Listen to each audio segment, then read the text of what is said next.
G'day guys, welcome back to a new episode of the Boundary Riders podcast. A lot to talk about today. We have some new breaking news on the injury fronts across all the clubs. We also have a bit of a contentious talking point regarding the suspension with Matt Crouch and non-suspension of Zak Butters. And of course we'll be covering our AFL tips for round 6, AFL fantasy breakdown and much more. So let's roll the intro and get straight into it.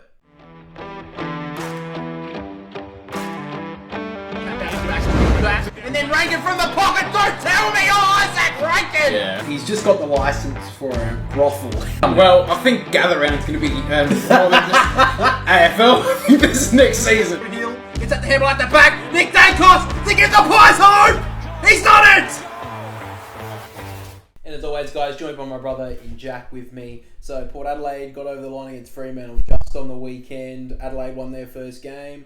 And we saw Brisbane win at the MCG. So a couple of pretty big upsets over the weekend. Probably the first time in this year we've had multiple upsets in a round.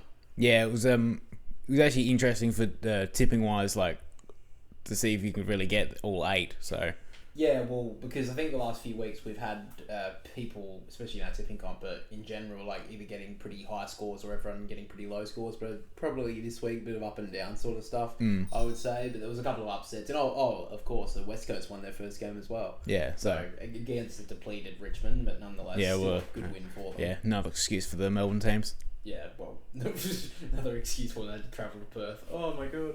I think Richmond now have to play 4 or 5 games in a row at the MCG, so yeah. Tell the fairness in that. Anyway, let's get to the little bit of news update throughout the weekend and stuff. So the first thing I want to take a look at is the Max King injury. He did come off in the third quarter against GWS and was ruled out of the game, didn't come back. And it does seem that it is some good news that following scans on the morning on Sunday has been clear of any structural damage in his knee. The key forward is swelling and pain consistent to a contusion to the knee. They are hoping that he will train this week and be ready for selection against the Bulldogs on Thursday. I'd pretty much rule him out, to be honest. I don't think he'd play on Thursday. I think pretty short turnaround. It's 5 days. Yeah, and especially with the injuries that he's had in the past, that you don't want to risk such a valuable player. Yeah, well, the one thing I will say though, watching the game, we were live streaming it here. They looked a lot more potent up forward when he wasn't there. And I'm not saying that he's the problem, but St Kilda need to find a way to look elsewhere other than Max King. Yeah. Because in that final quarter, they looked, for one, because Sam Taylor held Max King away from the ball, was goalless for the whole game, obviously, and also didn't have much of the ball to begin with. It was very interesting when he came off that St Kilda looked dangerous because they looked elsewhere. They weren't just bowling it long for Max King, hopefully to take a big mark. So I'm not saying that's the case, but against the Bulldogs next week, this week, it'll be very interesting to see how they go because we know how much of a Bulldog. We'll talk about the Bulldogs soon, but they're a bit of a response team. Yeah. So we'll see how that goes out. Now another big injury concern was 3 soft tissue injuries for Carlton in their game against the Crows. Now Adam Cerra was a late out against Adelaide, and Adam Sard and Mitch McGovern both did hamstrings through the game. Adam Sard did it in the second, and Mitch McGovern did it late in the game as well. So there's been some news updates thanks to that, and it does seem that Carlton will begin a daunting 5-match period without the trio injured stars Cerra, McGovern and Adam Sard. They are expecting that they'll be all on the sidelines for a few weeks, but they definitely ruled out for this week for Carlton. So that's a pretty big loss for them. Those 3 are very important for all 3 of their lines, basically. Yeah. Defence and midfield. Adam Sard gives them that run off half back. Zach Williams did stand up for the majority of the game, kind of tapered out in the last quarter, but he is very important to them, Adam Sard, and playing the Giants this week, that's going to be a massive game for them, obviously. They don't want to lose 2 in a row because... Well, you don't want to lose 2 in a row at all, but I think it will start to go a bit harder because they've got Collingwood the week after, I believe, as well. Yeah. So it's a tough couple of weeks. It wouldn't be next week, but the week after. So they play the Cats the week after, and then they play Collingwood. So that's a tough 3 weeks. Yeah. And when Carlton play Collingwood, that's not always 50-50, but usually a 50-50 game. I think it would be 50-50 at this point. So pretty big losses there. They'd like to see probably them back by then, but. Hamstring injuries can be a 3 or 4 weeker, so a little bit concerning there for the Blues as well. Let's get to the contentious suspensions, which were Zak Butters and Matt Crouch. So if you didn't see it, basically both of them were were looked at by the MRO. Matt Crouch did get a week for a bump into the head of Jake Carroll of Carlton. Zak Butters didn't get a week for his bump. I don't want to say bump because I don't think it was intended to be a bump, but that's just how I'm gonna phase it for now. Okay, sorry, deal with it. But Zak Butters hit on Bailey Banfield late in the game. For one, let's ask the first question. I think Bailey Banfield probably deserved the free kick for it. Yeah. I think he did, but yeah, so. I feel like that was hard done by. I don't know how he didn't pay it either, the umpire. Now, look, I think looking at the replays, they are, I know you're a bit different on this, I think they are slightly different. Matt Crouch, when you pause the footage, which is not the best thing to do. I don't really like it, but when you do look at it, Matt Crouch doesn't have his hands near the ball. He looks more to push to get Carroll out of the way and then go to grab the ball. Zak Butters does have his hands down to grab the ball. However, I am very surprised that they haven't given both 1 week. I feel like they were both a lot too similar to not give one week and one the other. That's just me. What are your thoughts on it? I think Crouch should have got more, and Butters should have at least got a week for what he did. If they're going to protect the head like they've been saying the last 6 to 12 months, do it. Yeah. If you're not going to, I know it's a contact sport and you can't get rid of every collision, but... Well, I mean, you can say the same thing about the Sam Taylor stuff. Obviously, that was different. Yeah. Jack Steele wasn't sanctioned for when Sam Taylor had a head clash with him. So, I mean, accidents do happen. I think it was lucky for Butters that he did put his hands on the ball before he hit Banfield. Yeah. And it was different in a way that, because Carroll was already on the ball, getting the ball, and then Crouch comes and nails him. It was a bit different. I believe that Crouch went for the... It's hard. Obviously, we'll put it out there. You're obviously a Port supporter. If you don't know, you got the scarf behind you. If you see teal, black and white, you probably know. But the case is, I believe they both should have got a week. That's my opinion. I'm very surprised that Zak Butters didn't. People have brought up the fact that the Brownlow medal, obviously Zak Butters will be ruled out for the Brownlow. I think at this point they should just get rid of that rule. To be honest, I don't think the suspension should have anything to do with the Brownlow medal. I think maybe if it gets to the point of if it's sent to the tribunal, then if it's sent directly to the tribunal, maybe that's the case for it.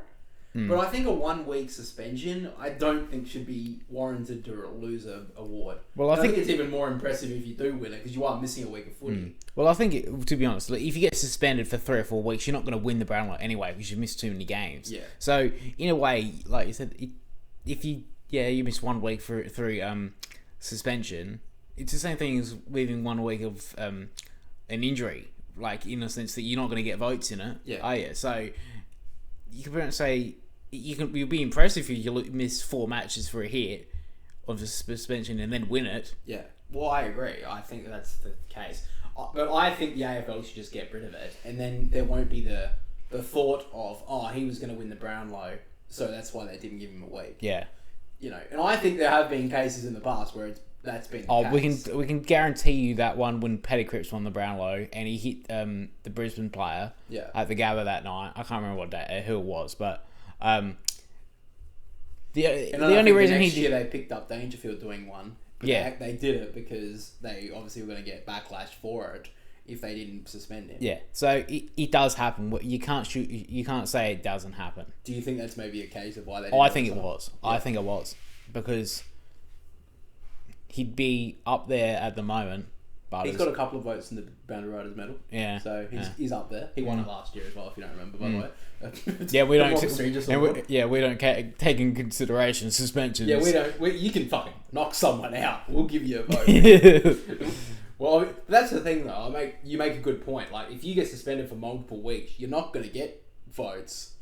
So you're going to miss out on it anyway. Yeah. So I think that should offer. Obviously, they should be impartial, but let's be honest, they're not. It's not like they want to make it the best and fairest. Yeah. Come on, I think we're a bit behind, a bit over that. I think. And let's be honest, it's not really anymore anyway. It's just the best midfielder of the comp. Aren't they just robots anyway? They just can't make personalities anyway. So yeah, exactly. They can't talk a certain way. Did you see the backlash that Rory Lobb got a couple of weeks last week for posting a Tik Tok or something with his wife about talking he's going to be in the VFL for the rest of his career? No. You don't follow much TikTok, but apparently he's got a lot of backlash because he made a funny TikTok with his wife saying, jokingly saying that he's going to play in his VFL for the rest of his career because Sam Darcy's got his spot now. Mm.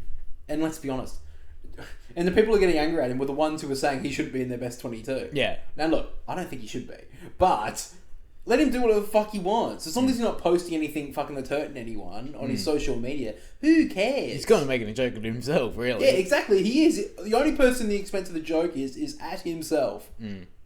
So I just thought that was fucking garbage. And fucking so many people now can't, they have to be so careful of what they post because some idiot in the media is just going to have a go at him. Yeah. But let's not go down that road because we go down that road so many times on this fucking podcast about me having a whinge about fucking stupid media, about the media in this country. Well, AFL anyway. But have you seen as well, there's been reports of the AFL have been... So obviously people would know about the reviews, there's been so many goal line reviews this year. Yeah. Have you known that the AFL have directed the goal umpires that every single time that there is even a thought that maybe it's not a goal, they need to review it? I didn't know it till about, I think it was Friday night when they brought it up on commentary. Yeah. That was the only time I remember. That was the first time they gave any indication of why they keep reviewing a stupid one when I could see it from the parking lot of Adelaide Oval. Yeah, there were a lot that we were seeing when Adelaide Oval and Gather Round that they were reviewing that we were seeing, and that they were pretty much always right. Yeah, the goal umpire's decision was right. Did you see the game, the Carlton one? The Carlton, I think it was Matt Owies got a goal. They reviewed it, and they still got it wrong because it was because they said it was touched and it wasn't. So it cost the so.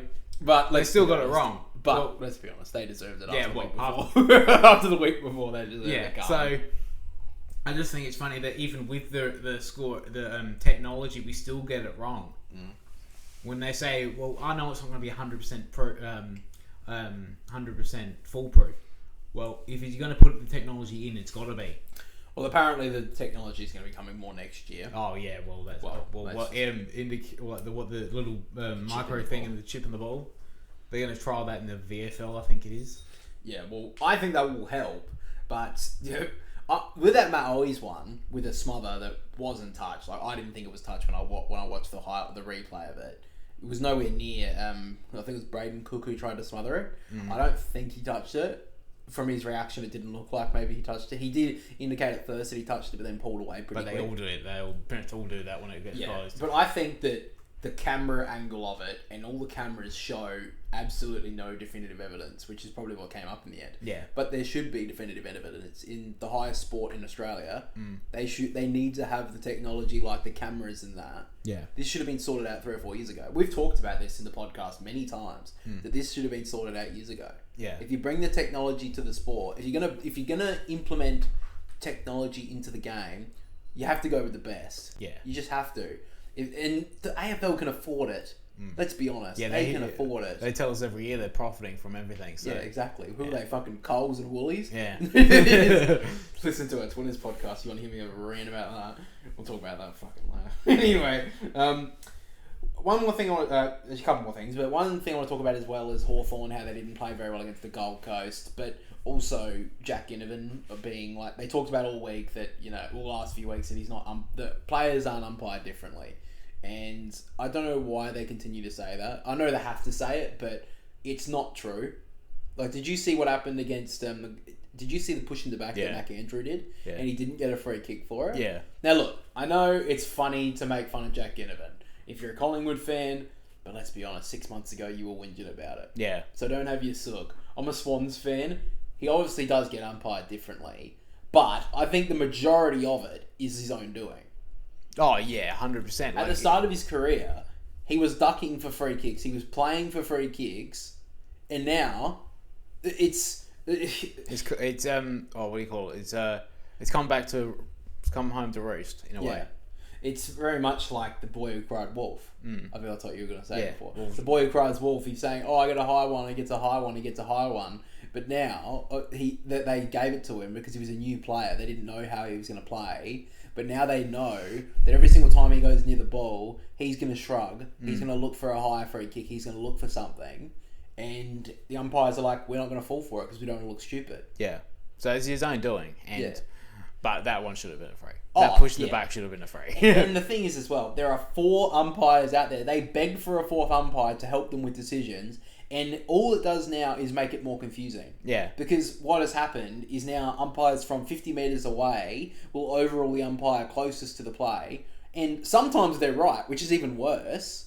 Like, how can an umpire 50 metres away get the decision better than you, who's right next to the play? There's also other times when the umpire 50 metres away makes a stupid decision. Yeah. And it's like, how is it that one umpire in the game can make a decision, but 3 others could disagree, but the one umpire called the decision, so it has to be right? I think it's very interesting. And the boundary umpires have been bad this year.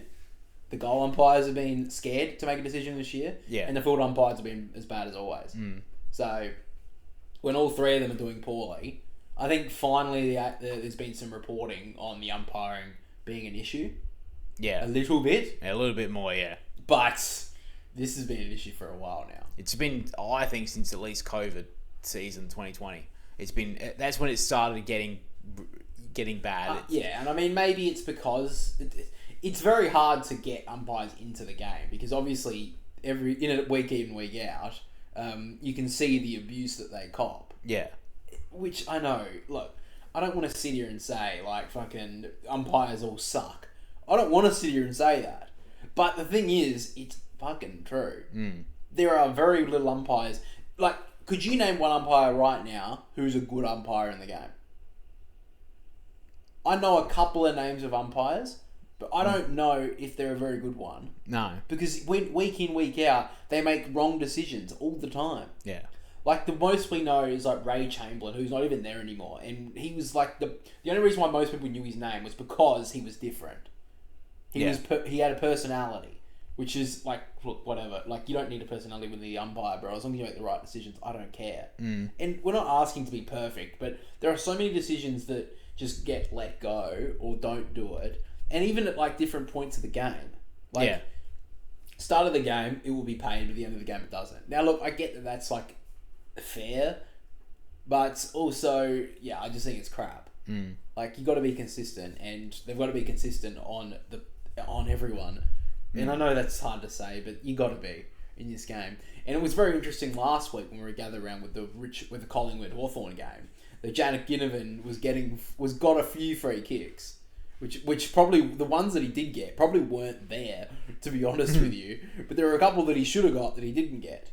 So, yeah, I think it's just, I'm not saying it's an easy job, but I mean, there's some times when you're like, come on, like, there are 4 of you out there. Surely I think a lot of it is they're too scared to overrule each other. Surely there is a reason, there would be a way in the ruling that would say you can overrule an umpire and say, no, that wasn't blah, blah, blah. Or yes, it was. Because if all umpires are sitting, because they're all mic'd up together, you can see them on the games, and they're all talking to each other. So clearly one of them can shout out, hey, that wasn't a free kick, or hey, that wasn't a mark, or hey, I think you got that one wrong. And they can say, okay, we got it wrong, let's pull it up. Yeah. I think that would be fair enough. I would not be as angry if that's happened. Yeah. Yeah. But I think we're years away from that ever happening. Or ever. Or ever. Maybe their egos are too low. Well, basically, if someone talks to themselves now and gives themselves shit, they get a dissent call. So, you know. Well, there were a couple of early dissent calls throughout the start of the round. They did kind of tape it off towards the end of it. But a couple of dissent rules went, fucking, it's like, get over yourself, bro. Oh my God, in the heat of the moment. I did see Will Schofield talk about the Jordan Clark one last week, saying, like, if you can't take a couple of swear words or something in the heat of the moment, then you shouldn't be doing the job if you can't deal with it. Yeah. And I mean, that's fucking fair I think enough. Cameron Mooney or someone said during the week is that the players are going to get emotional late in the game. they're going to be, and if you can't fathom that, well, you shouldn't be doing the job. It's the players. The job is a high pressure job, obviously. Yeah. And I mean, it's not only just because like the team, but the money involved. Yeah. There is so much pressure on it, and I get that. But as an umpire, you've got to know that, and like just understand that. Like, look, as long as if he threatened him, which he didn't, we know that now. What Jordan Clark actually said, which was at himself, by the way. Yeah. You can't just pay it just because. Yeah. I mean, I guess. Before I just said they shouldn't umpire differently depending on what time of the game it is, but now we're saying they should have umpired differently for that situation. So maybe I'm just an idiot. Who knows? If you're taking logical advice from me, maybe you're a moron too. So subscribe to join the morons here. Anyway, one more thing before we get into our favourite segment of the week is an interesting topic that we haven't talked about, but I think it happened late last week that Errol Goulden signed with the Sydney Swans. Oh yeah, I was shocked. So, I was shocked too. I thought that Jake Clark a couple of weeks ago, who said that there was interest from 3 other clubs, like trying to hint that maybe he's going to get traded at the end of the year. I swear now that player managers just call up the journalists just to try and get a couple of extra bucks on their contract. Yeah, I think that's what they do. They got it because he signed 2 weeks later. Yeah, so he was already within 2 weeks of signing. Say, let's go with Golden for example.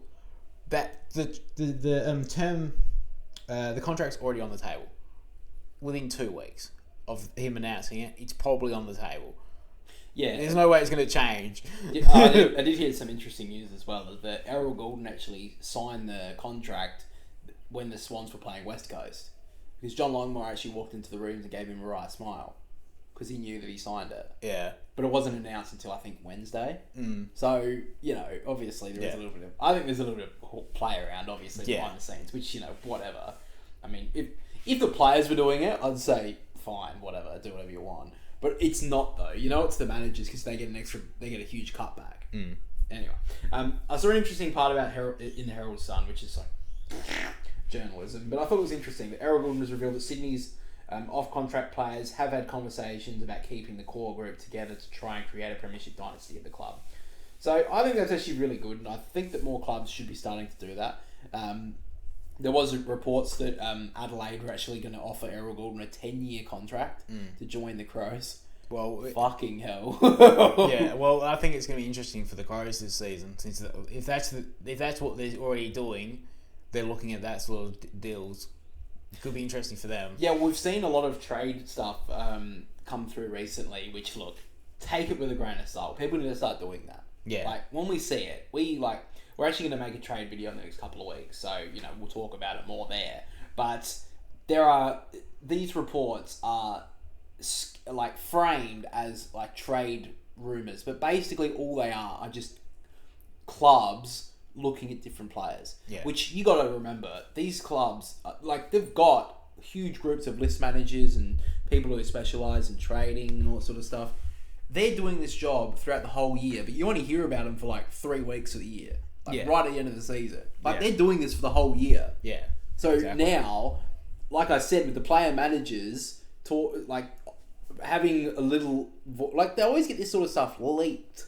Who do you think leaks it? Yeah. It's the player managers trying to get their players to get more money, which means more revenue to the managers. Allegedly. I don't know that to be true, but let's be honest. How else is it doing it? Do you really think that some fucking water boy at the Sydney Swans is going up to fucking Jay Clark and telling him, Errol Goulden's got some interest from Fremantle? Just thought I'd let you know. Yeah. Can I have $50 please for that coverage? But that's where it's coming from. But there has been reports of St Kilda having a huge kitty of money, like a treasure chest worth of money to give to a big player. They're talking about Hugh McCluggage, Davis Uniacke trying to lure him to St Kilda.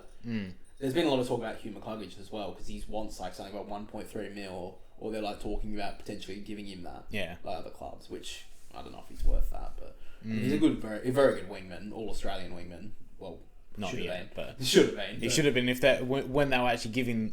They haven't. They only started giving out wing rails last year. Yeah. Apparently an All-Australian, but yeah, I do think that will be a talking point going forward going into the trade period. But most of all, if you are listening to this and you see all these trade rumours, just take it with a little bit of a grain of salt. They're talking about all these different players leaving in fucking April. Like, the season's got till September, and the trade period starts in October. Yeah. Like, it's not, like, confirmed or anything. And so many people in the comments are like, oh my God, I hope he doesn't go. And it's like, what are you doing? You're going to pull your hair out if you think your favourite player is going to leave at fucking in April of the year. Yeah. So, yeah, take it with a grain of salt. We'll make a trade video soon, and we'll actually... We'll give you our opinions on if we think that's going to happen or if there's a chance of it. Because we were at the forefront of it. You should have subscribed last year, guys. We were saying straight when the Clayton Oliver stuff came out, we went, no, that's not going to happen. And you know what happened 2 weeks later? No, that was not going to happen. Oh, what was the best one? I thought Tom Hawkins was the best one. He was going to leave about 3 days, not even 3 days, 2 days later, he signs. That's what I think the manager's involved in. Yeah, that's what he wanted to get an extra 100k on his contract or an extra bonus or something. Yeah. So I don't know who his manager is, but he was like, he just called up fucking Tom Morris or whatever and said, look, Tom Hawkins, we need an extra 50k on his contract. Can you just like spin up a story for a couple of days so we can get the club to squeeze some more money out of him? And they're like, yeah, gotcha, bro. Yeah. I feel like that's what it is. But that was another one. Tom Hawkins. Yeah, Clayton Oliver was a big one as well.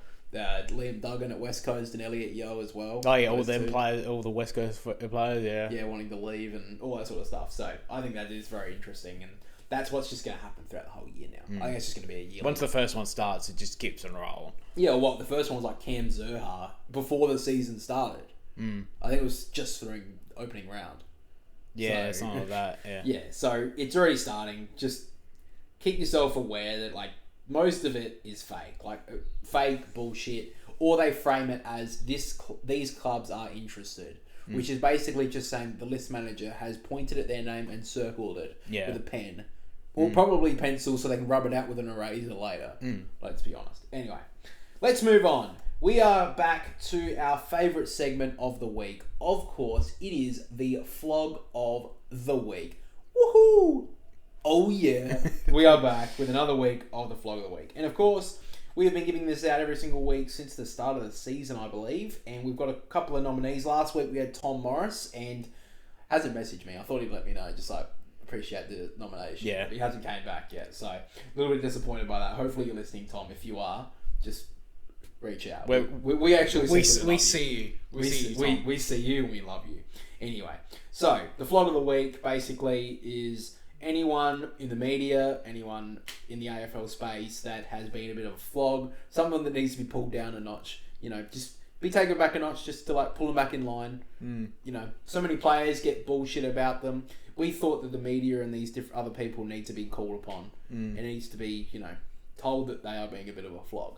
Now, this week, the Flog of the Week, the nominee is Luke Beveridge and the Western Bulldogs Football Club, but more the interview with Luke Beveridge after the game. Did you see the interview after the game? I just saw the part that was memorable. Yeah, the memorable part where he spun about 50 different words that meant absolutely nothing.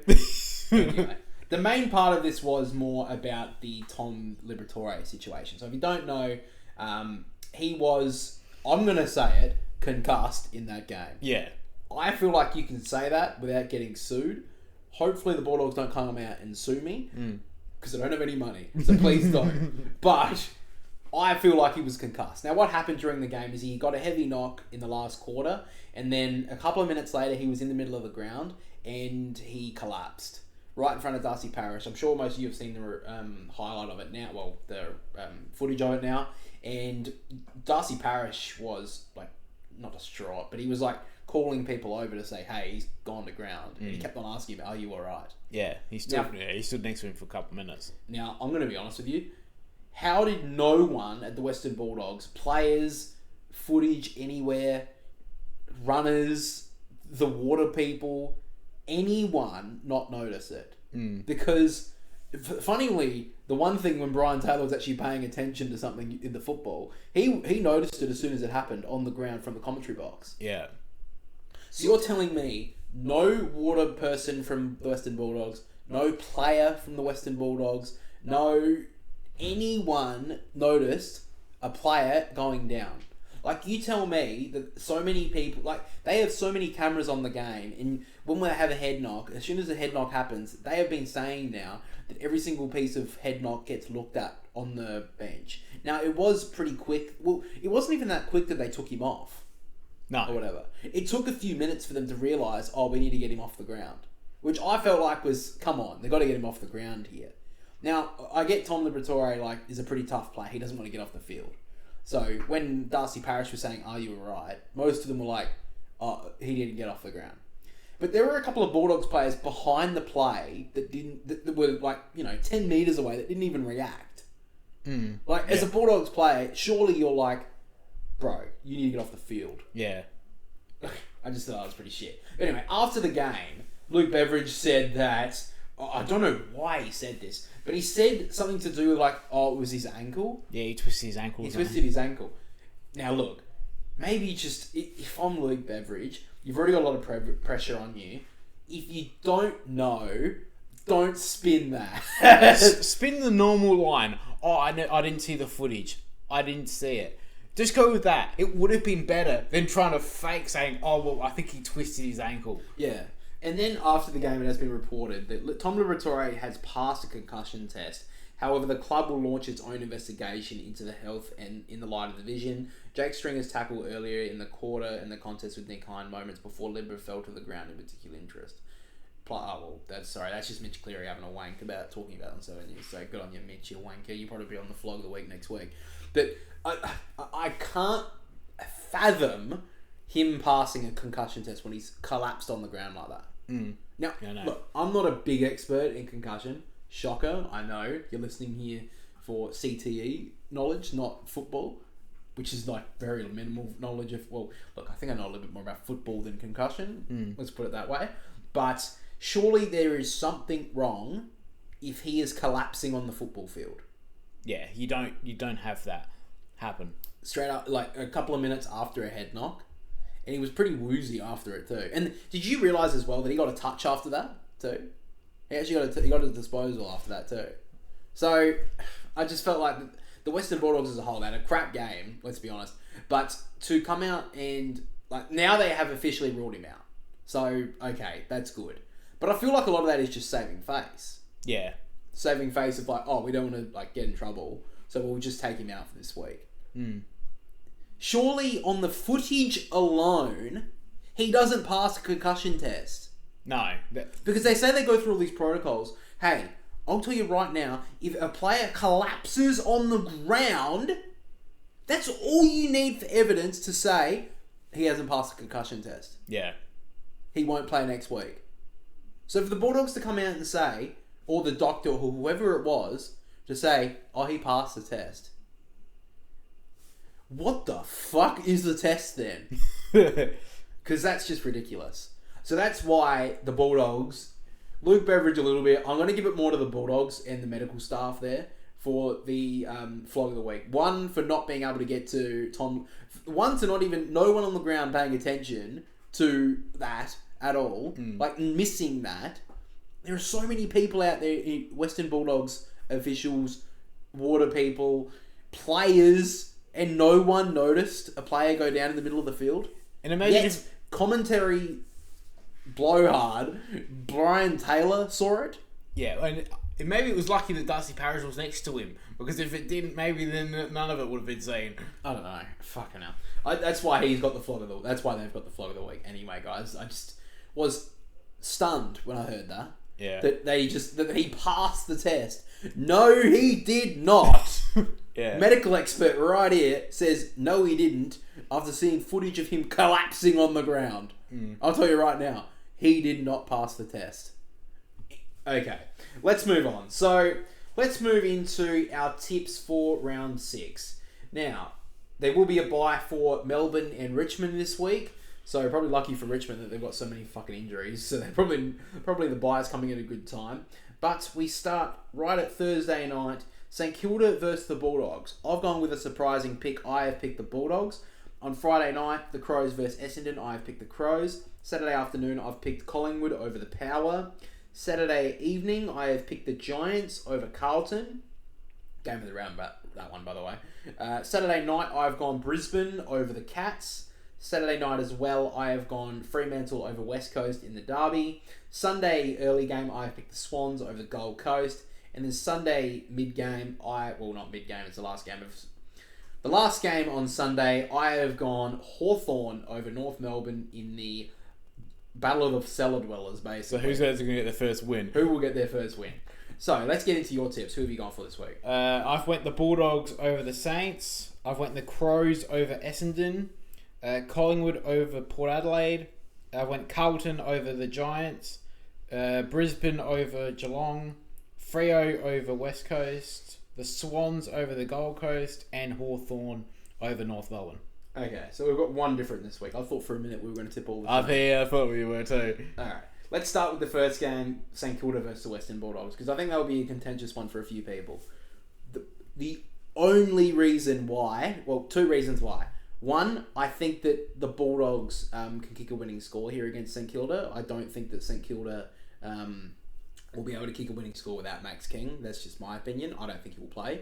But the other reason is what I mentioned a little bit earlier in the podcast is Western Bulldogs are such a response team. They're going to come out firing after all the backlash they've received this week. Mm. And, of course, the flog of the week from the club. Yeah. That's the biggest problem they've received so far this week. Yeah. But the main reason is the Western Bulldogs are a huge response team. They have been since probably the 2016 grand final. So fucking 8 years ago. They have been a massive response team, the Bulldogs. And they're going to respond with a massive performance. Jamari hasn't had a good start to the year, really. Had a pretty good game against the Bombers, but hasn't had the massive start. I'm banking him for a 4-goal game. I think he's in for it. I think that they'll dominate through the midfield. They won't pick Bailey Dale as a substitute. Oh, fuck, mate. And they will win this game. I've got them by 10 points. I think it'll be a close game, but that's what I'm leaning for on the Bulldogs game. What are you looking at for the Bulldogs? Pretty much the same thing. They played horribly in that match. And Bontempelli, I don't know what he did. He did get tagged pretty well by Sam Durham. Yeah. But that was not... I don't think that was the main reason. I think he played poorly. And they didn't play him through the midfield enough. If you watch him in gather round compared to last week, it's two different players. Yeah. It was two different players. And I just don't think that if Max King doesn't play, St Kilda can win. Yeah. And...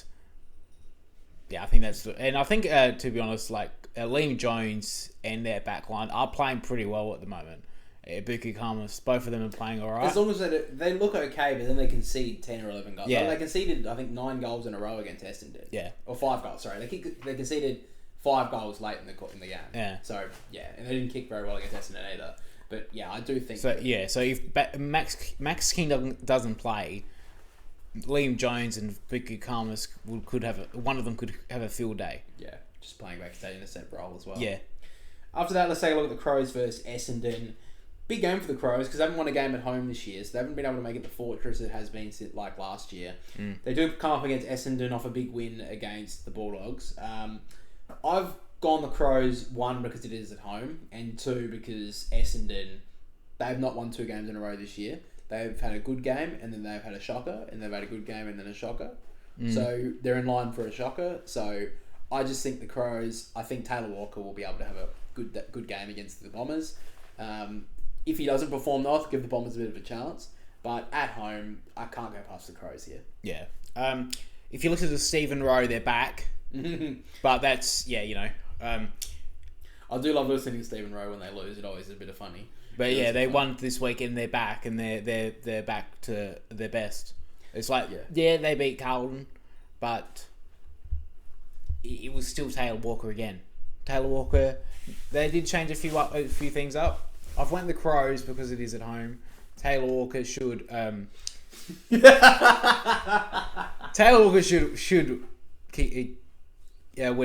the game again, and Rankin and Rochelle get more midfield time. Yeah, I think will be better for them. Had a really good year so yeah. far. So they're starting to get into groove, and they the same problem with Essendon again is that the big bustling forward will get them. Yeah. Well, I think that Ben Mackay's actually had a pretty good year, but the other couple I think can get back into form because I think the defense drops off a bit after that. To be honest, if Ben Mackay can actually challenge Taylor Walker and keep him quiet, they've got a good chance of actually winning it with their Essendon edge if that's going to show up again this week. Yeah. But like you said, it hasn't shown up 2 weeks in a row all season, so why would you believe it would happen again? Yeah. All right, after that, we've got Collingwood versus Port Adelaide. Big game. This is at the MCG. I think it's Port Adelaide's second game of the year at the MCG. So they did beat Richmond there, but that game was pretty poor from Richmond. I think it was their lowest pressure rating in about 3 or 4 years. So not expecting, not a big game. But this one is a pretty big one for Port because, you know, they got close. They just beat Fremantle in the end. They had a good week against Essendon the week before. But, you know, they need to win. They haven't been able to win a lot of games at the MCG. So they're going to have to win this one. I have picked Collingwood basically because it is at home, and I just feel like Collingwood are hitting a bit more of a groove now. After the bye, I think they'll come back a little bit better as well, a little bit more fresher. I think they'll kind of shake off the cobwebs of the first month and a bit of the season, and I feel like that's gonna. I think the bye was a good time for Collingwood, so that's why I've picked them there. I don't know about Port Adelaide. Yeah, they beat Freo, but by the skin of their teeth, they beat Freo. I think, yeah, like you said, Collingwood coming back from the bye since then, they've been playing pretty well. At home at the MCG, 70,000 people. It is Saturday afternoon. Terrible. Yeah, I don't get how that's been put at 1 o'clock in the afternoon, 1:30. Yeah, well, both teams finished in the top 4 last year. Yeah, if Port Adelaide, Nick Dacos absolutely got off the chain last time they played each other at the MCG. Yeah. They've got to do something if they want to have any chance of doing it. Yeah. So that's kind of what you got in Collingwood. Just you think they'll just come back after the bye pretty decent. Yeah, I just think they just not gonna fumble it. Yeah. You think they go over the third in a row? To be fair though, they didn't play that well against Hawthorn. So half time. So yeah, so I don't think Collingwood is in good a form as some people will believe. Let's just put it that way. But I do think they're going to be able to beat Port. I do think it is. I'm not saying this. I think it's been bullshit all season that a team coming off a bye this early in the season playing a team that's still playing. Yeah, I still think that's a challenge because it's actually been a challenge for teams going into a bye. They've always fumbled it before the bye. Yeah. But I don't think it's fair that Port Adelaide should be playing a team coming off a bye. The Crows, I don't think it was fair for them playing Gold Coast after their bye. I just don't think it is fair. But the Crows didn't play the Gold Coast. Yeah, they did. They played them in round 1. Oh well, sorry, because they played a game before the Crows. Sorry, and but I still don't think it's fair to play an extra game before everyone else and coming off a bye and playing another team. Yeah, that hasn't had the rest or whatever. Okay. All right, and the last game, probably game of the round, is Carlton versus the Giants. This is at Marvel Stadium again. I don't know why Carlton are playing at Marvel. I know they have like some contractual agreement that they have to play a couple of games at Marvel a year, but I understand them playing at Marvel when they were terrible. Like they're not going to fill up the MCG, but they are a good team now. Like let them play at the MCG and let the Giants play at the MCG as well, so they can learn the ground. This is what annoys me about sometimes about interstate clubs not being able to they don't get to play at the MCG enough. Like why are they playing GW? Why are they playing the Giants? Like, why are Carlton playing the Giants at Marvel? Well, let's be honest. This will get 60,000 at least at the MCG. Well, you look at the fixture. The Sunday, North Melbourne and Hawthorn play at Marvel. Why would you not swap them around and play that Marvel game on Saturday, and you play the Carlton Giants game at the MCG on Sunday? Yeah, exactly. Why wouldn't you do that? Collingwood obviously going to play Port at the MCG. That's why they're not playing their Saturday. Yeah. So swap them around and then just anyway, it doesn't really matter. But anyway, the reason why I've gone the Giants is Carlton's injuries. Those 3 outs in defense, or those 2 outs in defense. I think that the small forwards of the Giants can dominate here. Adam Sard probably takes the Brent Daniels matchup. I don't think he'd take Toby Green. I don't think he's big enough. I think he would take Toby Bedford if he was, but Bedford. Well, I think he takes the Toby Bedford, Brent Daniels role. Yeah, but him being out is big because those two obviously had a massive end of the year and having a pretty good start to the year. Mitch McGovern actually probably took the Toby Green role, to be honest, and he probably matches up pretty well on Toby Green. Well, like on stature wise, not so much. I don't know how they match up together, like in matchups in previous games. But I feel like Mitch McGovern could match up on Toby Green pretty well. He's pretty quick off the mark, Mitch McGovern. He's pretty strong overhead as well. So, that's why I think he would match up Toby Green pretty well. But him being out's another big loss. And that means Jacob Wiedering will have to, he can't really, come off of Jesse Hogan at all at any time. And Jesse Hogan did some really good form. So that's why I think that they'll be able to win up the front. And Adam Chera being out of the midfield is pretty big for them as well. Because I think the Giants midfield can stand up. I do think though that Tom Green needs to play a little bit better. The last few weeks he's been a bit off. I know that's it's not on the AFL fantasy front. I'm not talking about that. Although I would like him to score better for AFL fantasy. I'll tell you why he's fucked up in fantasies, because he stupidly 2 weeks ago against the Gold Coast he put himself captain. Idiot. in his AFL fantasy team he put him as captain. He put too much pressure on him. So he put he obviously knew. Yeah. No, yeah, anyway. I just think that's where it's going to be won. Sam Taylor is a big out for the Giants, though. But that is actually true. Sam Taylor is a big out against Carlton. I think this will be one in the midfield, and I think the Giants will win on the midfield battle. Yeah. That's where I'll leave it. But Sam Taylor is a big out. This will be a close game. This will be game of the year. This should be the game I'll live stream as well, by the way. But yeah, what have you gone to Carlton for? I've went Carlton because of Sam Taylor being out. Because Jack Buckley will go to probably, I think, Curnow. Yeah, I think Harry Mackay plays up the ground more. Yeah, I think Harry Mackay will play up the ground, but I think, yes, they lost Chera, but Sam Walsh came back and he looked good. And another week back in, I think him, Cripps, back in the midfield, George Hewitt, he'll probably go to Tom Green. Yeah, probably. I wouldn't be with Caniglio out. I think it was obvious he'll go to Tom Green. I think that McGovern and Sard, yes, they're big outs. The fact is that Wiedering will go to Hogan. I think it will work. It's just gonna. I don't know how to say that. I'm just gonna go with the Marvel, being at Marvel and Carlton. They're not gonna bottle 2 games, I don't think, at home. Okay, all right. So you've kind of gone to the Sam Taylor. Will be a bigger loss than the three Carlton. Yeah. Yeah. So Sam Taylor is worth 3 players for the Giants. Well, he is. So guys, that's our tips for this week. Make sure to let us know down below who of you are tipping and if you believe any of our decisions are wrong or right, of course. Let's move into our AFL fantasy chat. So, oh boy, I lost my league by how much? About 14 9 points. Oh. Sucked. That's shit. That's the poor part to start off with. Looking at last week, I did have a couple of really good scores. I also had Harry Sheezel with the 159. Young did well with 102. Clousey, what a fucking couple of debut games from him. 94.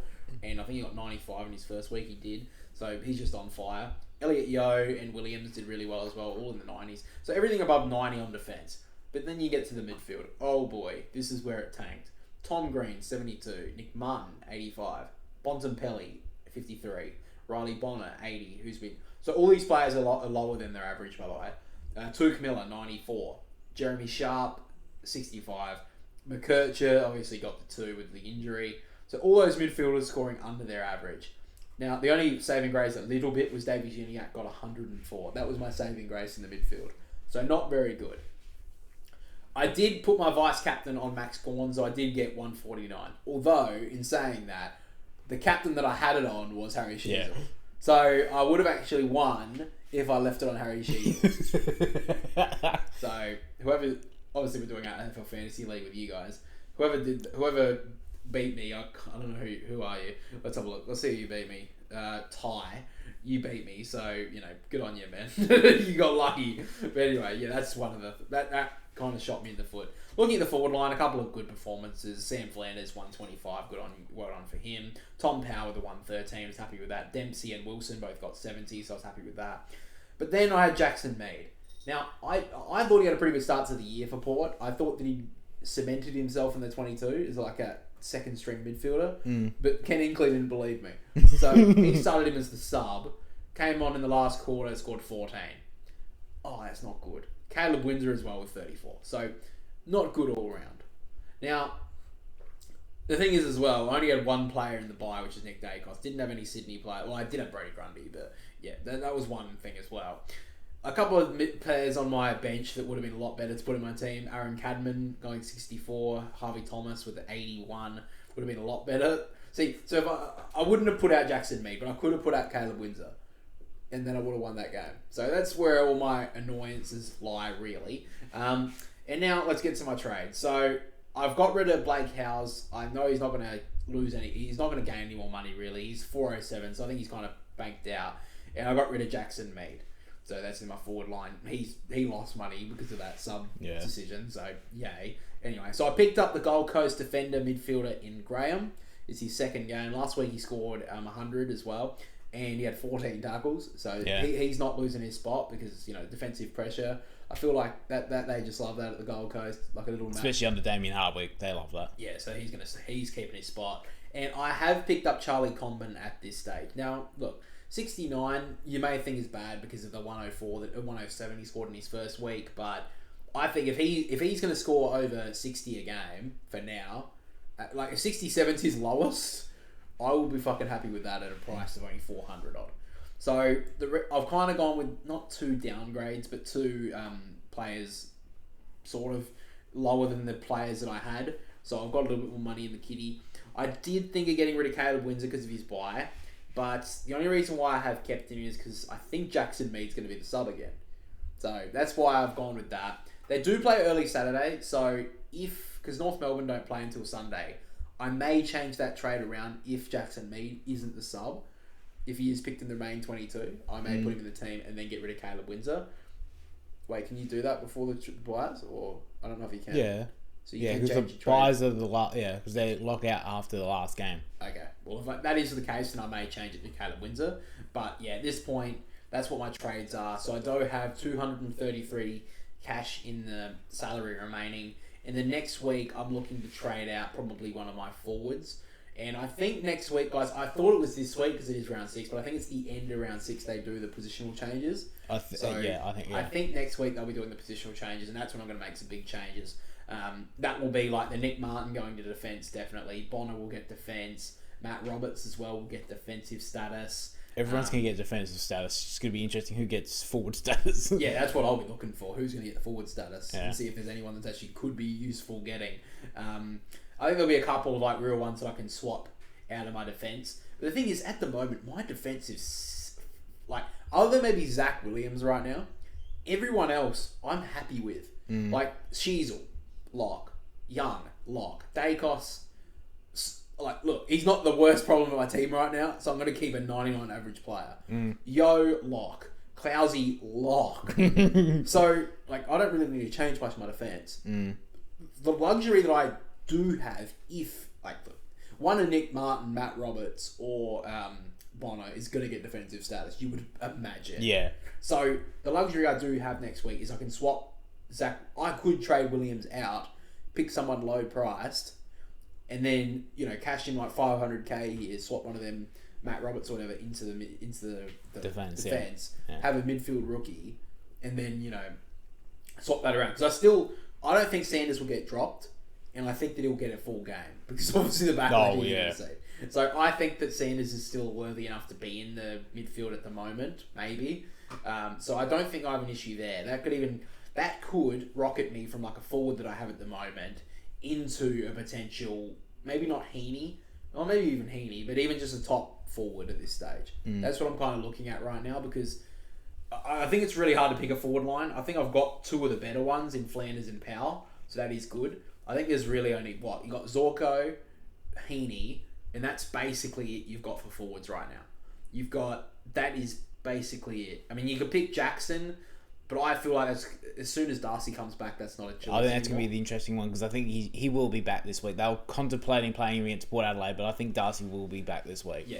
Jeremy Cameron's the next highest averaged forward, and look... That's too much of a risk. That's too much of a risk. I mean, Drury is up there, but he had 104 in his first game of the year, so look, I'm not picking that. Let's be honest. Brad Hill's up there, but he scored 150 on the weekend, so you can't really pick that. Brian Myers... He's like the only one up there that you could pick who's a decently consistent forward. He scored over 80 in most games this year, other than one. And Harry Mackay. You're not picking Harry Mackay. So, really, the only other forward I can pick is either Zorko at 871 or Heaney at 943 to upgrade to now.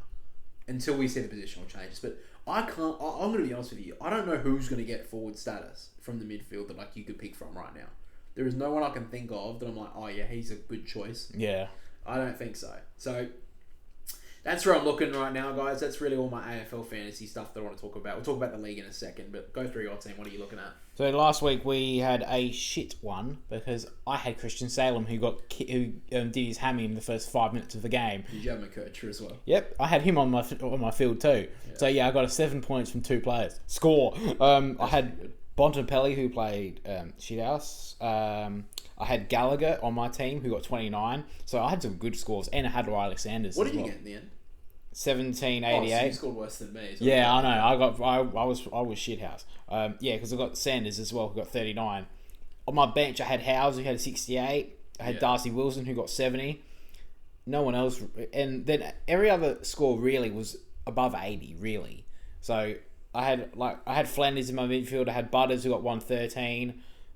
I had Sheasel, Young, Yo, Clousey, Powell, Harley Reid 81, Zach Fisher came back with an 82.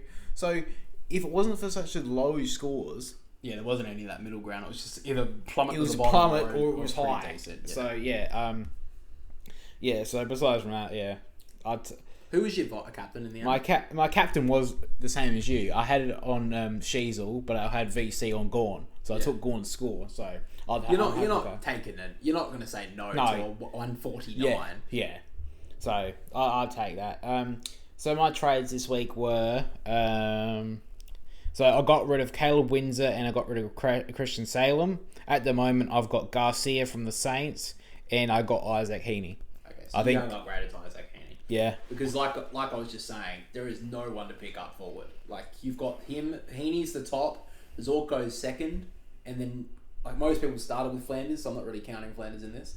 Powell's probably your one after that. And I already got Hab, yeah. And you've already got Powell, because I think most people picked him up. Basically. I picked him up the first week they decided that when he started going well. Yeah. So I think that's kind of where everyone's leaning to. So if you have those 4 forwards, you are on fire. Let's be honest, you are fucking on fire. Yeah. You're dominating forward line. You could have had an injury in your forward line and got a 2 and you'd have been fine this week. Well, actually, no, you wouldn't have because he didn't play. But you know what I mean. So those are kind of yours trades this week. What are you is there anything you're really planning on with the money now that you've got? Have you got any more money or is that? Well, no, I'd be banked it all on Heaney. Yeah, I'm not going to change that to go lower grade to go to Zorko. I just can't afford that at the moment. I need to score in my forward line, and Heaney's giving me that. The next couple of weeks, like you said, with all the defenses positional changes, Roberts will probably go to my defense and get rid of D'Ambrosio because I'll take that and go to base. That was the one thing I haven't done this year is pick D'Ambrosio because he had a really good start. Yeah, and I was like, I'm going to get him. And I don't know why that changed. I don't know why. Yeah, I think a lot of it I think a big one was Seamus Mitchell coming back. Using a little bit more to the back half. Yeah, so get rid of him, put Roberts in my defense, and probably upgrade a McKercher because now obviously with him getting a 2, his break even's so high now that I really actually hope he doesn't play this week because he needs I think 87 to break even of his score. So I'd rather him not play, stay at that price, get rid of McKercher, D'Ambrosio, and I can probably get a 800 player in my forward line, to be honest. Yeah, that may be the way I look at it too, because there is talk that maybe McKercher will be fine. I thought it was a broken ribs, but apparently it's only it's rib bruising. So maybe he seems like a tough kid. So if the North Melbourne want to play him, I think he'll play. Yeah. So and they are playing at Hawthorn, so they may actually they'll probably play him if he's 80% fit. Yeah. So we'll see how he goes. I'm keeping McKercher at this stage. I probably won't trade him, but I may get rid of him. Maybe get rid of Caleb Windsor, like I was saying with the trade stuff before. We'll have to wait and see. But let's move to our AFL Fantasy League. So, like I said, I lost this week, so I'm in a bit of trouble. I'm 1-4 right now, I believe. Yep. 1-4, so that's even embarrassing. And next week I play the guy who's in 4th spot. So. Well, you did play the person who was on top, so in your previous week, which so you should. I had a really tough start. I've had all right, North Melbourne. Yeah, I'm sitting here saying, we've had a tough start. we're going to get 2 wins. To be honest, I don't know why they're complaining, North Melbourne. Like, yes, they had a tough run, but it opens up for them a bit. It helps a bit. I think that they got some experience. They played against the experienced teams. Yeah, definitely, that's what they're looking at. Anyway, so yeah, look, on the ladder front, like I was saying, Ty Schiller. So he was the guy I played last week. Shillings for Billings is on top right now. Perfect start. He hasn't lost a game. Hasn't got a 106 percentage in AFL fantasy. Is pretty good. So perfect start from him. There's not many. The percentage isn't that high in our league at the moment, really. Yeah, it's because no one's bad at it. Yeah. Except for one team. There's one team You. that's bad. No, there's one. Look, you look at my score. Like total is 9,300. The guy on bottom of our league has got 8,100. Yeah. So that's bad. That's 1,200 below me. But 17 teams in our league are pretty decent. So that's why, no one's getting an absolute flogging win every week. So, yeah, looking at it right now, Shilling on top. Then we have Brad SCG, Swan supporter. Love you, mate. Good job. Good team. AFL fantasy team is good as well. He's won all 5 games. And those are the only 2 teams that are perfect right now. I've got Dave's Diggers next week, who is in 4th spot and has won 4 games and lost 1. So that's a bit dangerous for me. You are currently sitting in 12th spot with the 2 wins and 3 losses. You have got you're on the lowest spot for 2 wins teams. To be fair on my side, with the 1 win on my in the league, I'm the second highest for 1 win. So I'm going to take that as a win for me. Yeah, well, this week I've got Fifenator, who's... Yeah, but he's got the highest score. He's got the highest overall score. Yeah, so I was just going to take a look at that. The overall score right now, the leader is Fifenator, who scored 1,961 last week in a fucking shocker. So good on him for doing that. Then currently in 6th spot in the head-to-head league is Prandog. I think he was leading last week, so he just got pipped out this week. He's on 9,875. Then we have Seymour Bush. Love the name, dude. He's in 3rd spot. Interestingly, though, he's actually 11th in the head-to-head. So, a couple of teams who, have scored well. So they've had some good high scores. They've been kicking a lot of goals, but just in the head-to-head, a couple of losses. So, they've had a high scoring. Maybe they've had a high scoring game. Like against the North Melbourne or whatever. But then they've gone up against the GWS and have just lost it. So that's where the issue lies here, guys. Yeah. So. We're only going to be giving away the prize to the winner of the head-to-head, obviously. I think that's fair enough to say. Yeah, because no way. Because that's what it's all about. It's all about you could if it was all about how much is you're getting points, how many points you get, the Crows would win last year. Yeah, you're the highest scorer. I don't give a fuck. You got to win the fucking whole thing. The Crows didn't make the finals. You got to be good on defense as well. We're at the whole round team here. Alright, so that's basically what we've got for the AFL fantasy front, guys. We'll move into a bit of world sport as well. Now, we didn't cover this last week because there wasn't a lot to talk about, but the Premier League... Oh, it opened up to this week. It opened up. Yeah, so we always cover the Premier League as we do in our world sport. That's pretty much all we've been covering.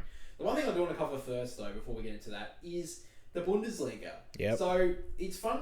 Interestingly enough, the league is basically done. It is. Year, yeah, it is. Because Bayer Leverkusen have won their first ever Bundesliga title. They have been known as Neverkusen for a long time now because the amount of times they have bottled winning a title. They've actually got to a point where they have, I think, an 8-point lead with 3 matches to go and lost it. So I don't know if that's exactly right, but I know they have had like a massive lead, like a almost insurmountable lead.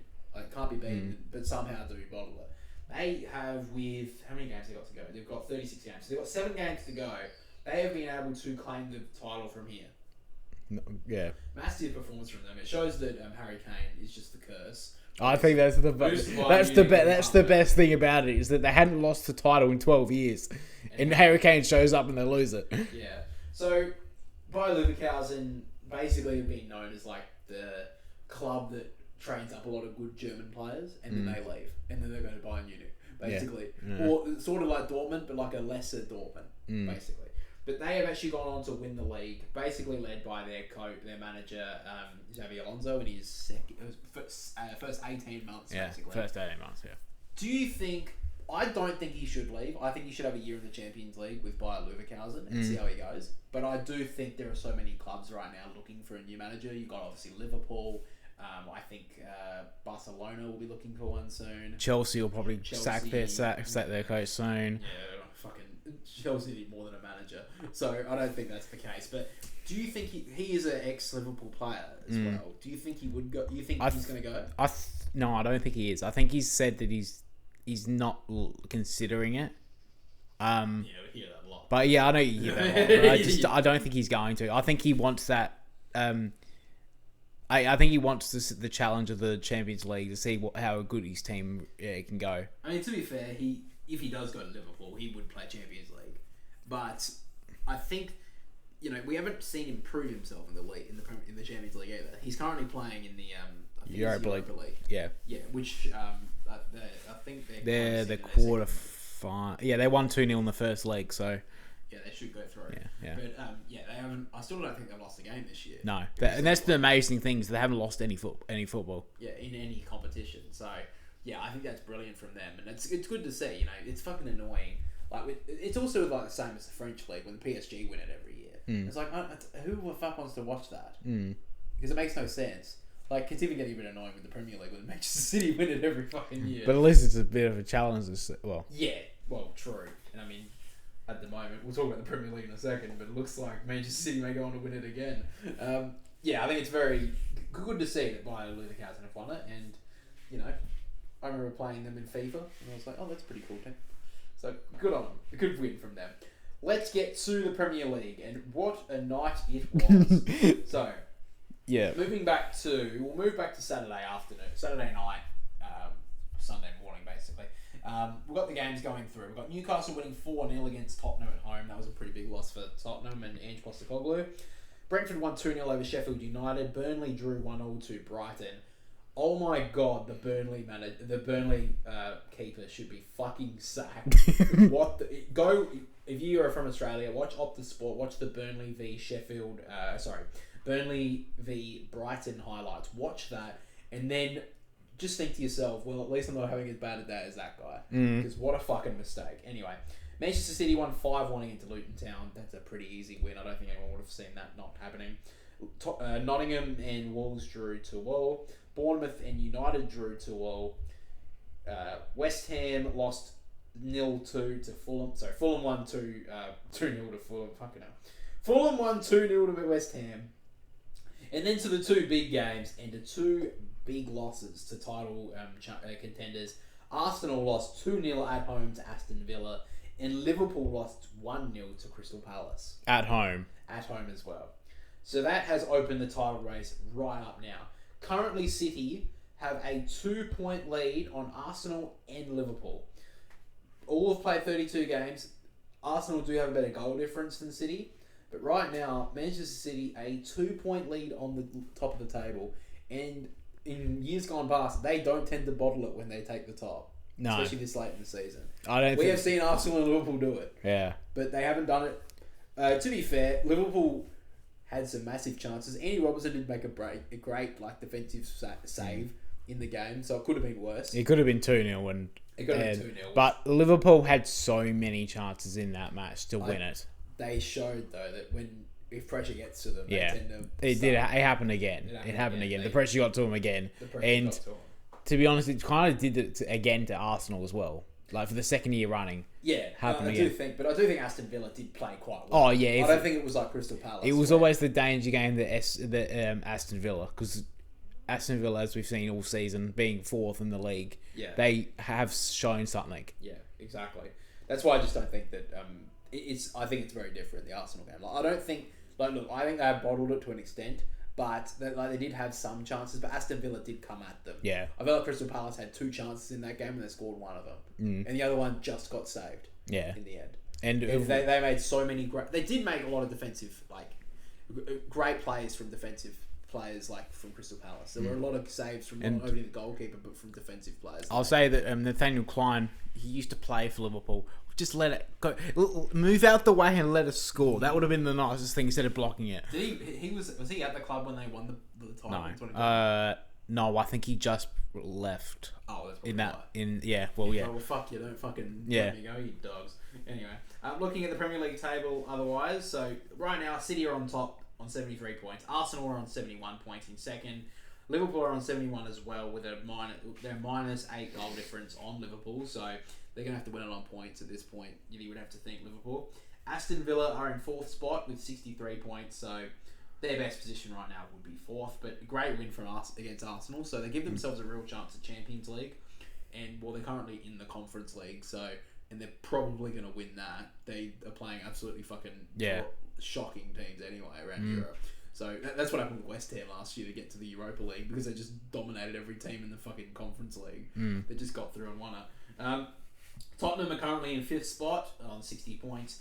Newcastle are on 50 points in 6th spot. Manchester United are also on 50 points in 7th. West Ham are in 48 in 8th. Chelsea are in 9th. Brighton are in 10th. And now we go back to the relegation battle. And what we forgot to mention here on the start of World Sport, Everton have been have been deducted 2 more points. So they're back to -8 now. So they started on -10, got back to -6, and now they're up to -8. Yeah.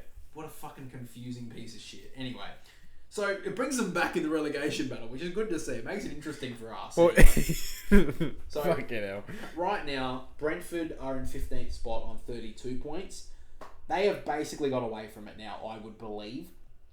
Everton are in 16th spot now on 27 points. Nottingham are on 26 points in 17th spot. Luton are on 25 points in 18th spot. Burnley are in 19th spot on 20. If they won that game, they would be on 22 and could potentially get themselves out somehow. Like 22 points right now against a team like Nottingham, who aren't that good, and Everton, who could get points deducted on any day. Yeah. You know, they can get themselves out of there, Burnley, and then they fucking cost themselves. They shot themselves in the foot from the goalkeeper. Yeah, so it should be, it's all his fault. It is his fault, let's be honest. And then Sheffield United are on bottom with 16 points, basically dead and buried.